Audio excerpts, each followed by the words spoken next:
Welcome to மைதிலிஸ் kitchen. இன்றைக்கி பன்னீர் butter masala எப்படி பண்ணுறதுன்னு பார்க்கலாம். பன்னீர் பட்டர் மசாலா பண்ணலாம், எப்படி பண்ணலான்னு பார்க்கலாம். அதுக்கான பொருட்கள்லாம் இருக்குது. தக்காளி ஒரு 6 தக்காளி கட் பண்ணி வச்சுருக்கேன். 2 வெங்காயம், பெருசு பெரிய பெரிய வெங்காயம் 2, 1 டீஸ்பூன் வரமிளகா பொடி, 6 முந்திரி பருப்பு வச்சுருக்கேன், 2 பூண்டு, ஒரு துளியோண்டு இஞ்சி, 1/2 ஸ்பூன் மஞ்சப்பொடி, ஒரு பச்சை மிளகா வச்சுருக்கேன், 2 ஸ்பூன் பொட்டுக்கடலை, உப்பு, கரம் மசாலா பொடி, 2 கிராம்பு, ஒரு ஏலக்காய், ஒரு சில்ல பட்டை, ஒரு இலை, கொஞ்சோண்டு சோம்பு வச்சுருக்கேன் தாளிக்கிறதுக்கு. 100 கிராம் பன்னீர் வாங்கி இந்த மாதிரி நான் கட் பண்ணி அலம்பி வச்சுக்கிட்டேன். எப்படி பண்ணுறதுன்னு பார்க்கலாம். நான் குக்கர் வச்சுட்டேன். குக்கரில் தான் நம்ம பண்ண போகிறோம். இப்போ உங்களுக்கு ஈஸியான மெத்தட் இது, ரொம்ப ஈஸியாக இருக்கும் பாருங்கள். தக்காளி போடுறேன் இப்போது. உங்களுக்கு ஈஸியாக இருக்கும் இது, நம்ம ஈஸியாக உங்களுக்கு சொல்லித்தர பாருங்கள் குயிக்காக. முந்திரி பருப்பு போடுறேன் இப்போது. இஞ்சி பூண்டு போடுறேன். கொஞ்சமாக தண்ணி ஊற்றி நம்ம வேக விட்டுன்னு வந்துடலாம். ஒரு விசில், நல்லா ஒரு விசில் வரட்டும். இது என்னோடய மெத்தடு, நான் இப்படி தான் பண்ணுவேன். இதுமாரி பண்ணி பாருங்கள், சூப்பராக இருக்கும். இது ரொம்ப ஈஸியாகவும் இருக்கும், உங்களுக்கு சுலபமாக இருக்கும், நன்னாவும் இருக்கும்.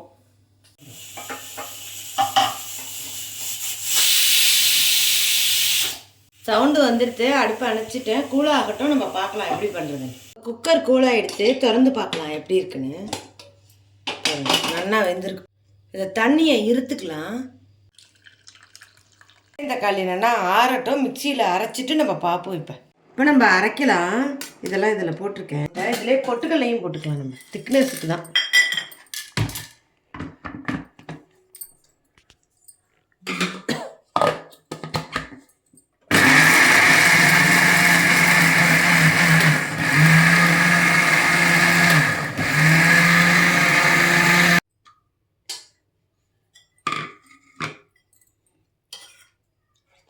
பாருங்கள், இது மாதிரி நல்லா பட்டு மாரி அரைச்சிக்கணும். திப்பி இல்லாமல் அரைச்சிடணும். கொஞ்சம் தண்ணி விட்டுண்ட ஜலம்.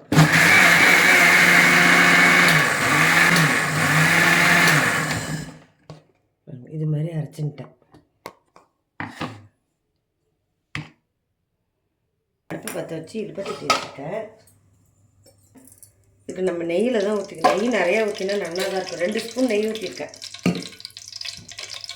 நெய்யில் தான் பண்ணணும் இது. நல்லா நெய் சுடட்டும். இதை இப்போ தாளிக்கிறதுல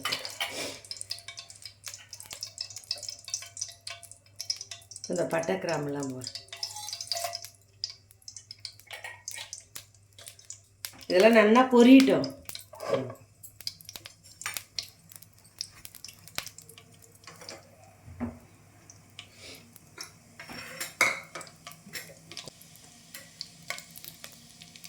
இப்போ நல்லா பொரியுது.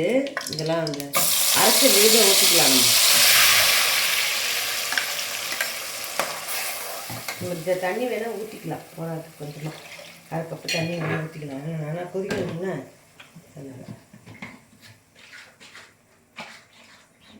நான் அந்த மிக்ஸி அலம்பி தண்ணி ஊற்றிக்கிட்டேன்.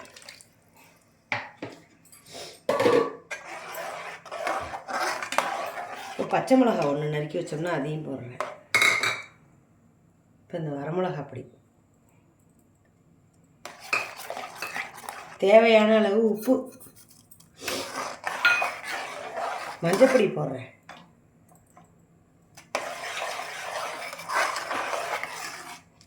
ஒரு 5 நிமிஷம் நல்லா கொதிக்கட்டும். இது உங்களுக்கு ஈஸியாக இருக்கும், சூப்பராகவும் இருக்கும். தனியாக வேக விடுறதுக்கு குக்கரில் வேக விட்டிங்கன்னா 5 நிமிஷத்தில் ரெடி ஆகிடும். காலம்புற ஜீரக ரைஸ் பண்ணி பன்னீர் பட்டர் இந்த மசாலா பண்ணிட்டீங்கன்னா சப்பாத்தியோட ராத்திரி சாப்பிட்லாம். நல்லா இருக்கும், வீணாகவே போகாது. சூப்பராக இருக்கும். 2 இதுவாக இருக்கும். ஒரு இது செஞ்சுட்டா 2 நேரத்துக்கு சாப்பிட்லாம். ஈஸியாக இருக்கும். இதனால கொதிக்கட்டும். பெருசாக வச்சாதான் கறிக்காது மேலே, அதனால் பெருசாக வச்சுருக்கணும். இப்போ மூடி போட்டு மூடி வைக்கிறேன். 5 நிமிஷம் கொதிக்கட்டும். 2 ஸ்பூன் நெய் ஊற்றிருக்கேன். நல்லா காயட்டும். இந்த பன்னீரை நல்லா ஒரு பரட்டிக்கலாம் நெய்யில். அப்போ தான் நல்லாயிருக்கும், உங்களுக்கு சாப்பிட்றதுக்கு நல்லா இதுவாக இருக்கும். இது அதுக்குள்ளே கொதிச்சுன்னு இருக்கு.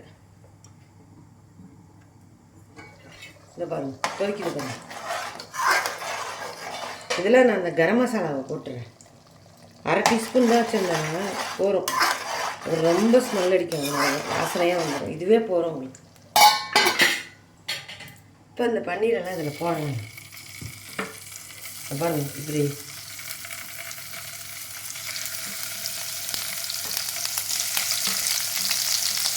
அலம்பிடுறது நல்லது தான்.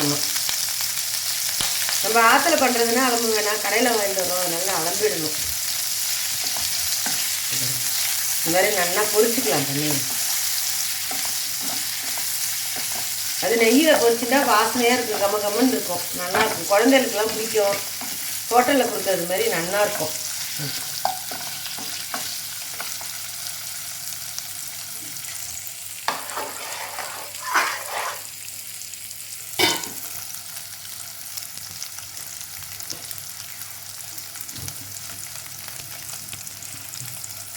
நல்லா இந்த மாதிரி ரோஸ்ட் ஆகிடும். அப்புறம் நம்ம எடுத்து அதில் கொடுக்கலாம். தான் நல்லாயிருக்குங்க. நெய் வாசனையோட கம்ம கம்மன்னு இருக்கும். அப்புறம் நம்ம அடுப்பை அடைச்சிடலாம். பாருங்கள், இது நல்லா பொரிச்சிட்டு இது பச்சை ஸ்மெல்லாம் வராது. நம்ம ஏற்கனவே வேக வச்சுட்டோமா, அதனால் அது ஆறுன வேட்டி அரைச்சதுனால ரொம்ப நேரம் இதை கொதிக்க விட வேண்டாம். இதை போடுறேன், அந்த நெய்யோடையே போட்டால் தான் நல்லாயிருக்கும். அப்படியே போட்டேன். நான் வந்து பாலை காய்ச்சிட்டு நல்லா மேலே இருக்கிற ஆடையை எடுத்து ஊற்றிருக்கேன். உங்கள்கிட்ட ப்ரெஷ் க்ரீம் இருந்தால் நீங்கள் ஊற்றிக்கிங்க. மேலாப்பில் கொத்தமல்லி போடுறேன். அதுதான் பன்னீர் பட்டர் மசாலா ரெடி. குயிக்காக ரெடி ஆகிடும், சூப்பராக ரெடி ஆகிடும். நல்லா இருக்கு பாருங்கள்.